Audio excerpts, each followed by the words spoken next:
చాలామంది ఎదుటి వాళ్ళని చూసి అసూయ పడుతూ ఉంటారు. అసూయ అనేది ఒక దుర్గుణం. అసూయ ఉంటే ఎదుటివాడు బాగుపడితే ఓర్వలేకపోతూ ఉంటారు. నాకు లేనిదే వాళ్ళకి ఎందుకు ఉన్నది అనేటువంటి ఆలోచన కలిగి ఉంటారు. అది ఒక దుర్గుణం. అసూయ వలన ద్వేషం ఏర్పడుతూ ఉంటుంది.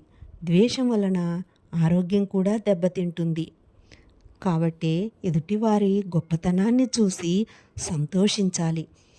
ఎదుటివారి గొప్పతనాన్ని చూసి సంతోషించే గుణాన్ని ఏర్పరచుకోవాలి. ఒక కథ చూద్దాం.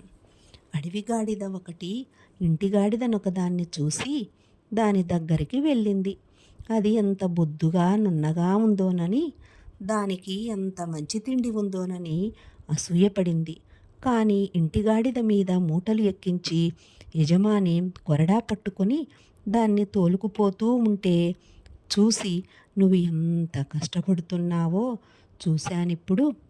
నీ కష్టం చూశాక నువ్వంటే నాకు అసూయ పోయింది.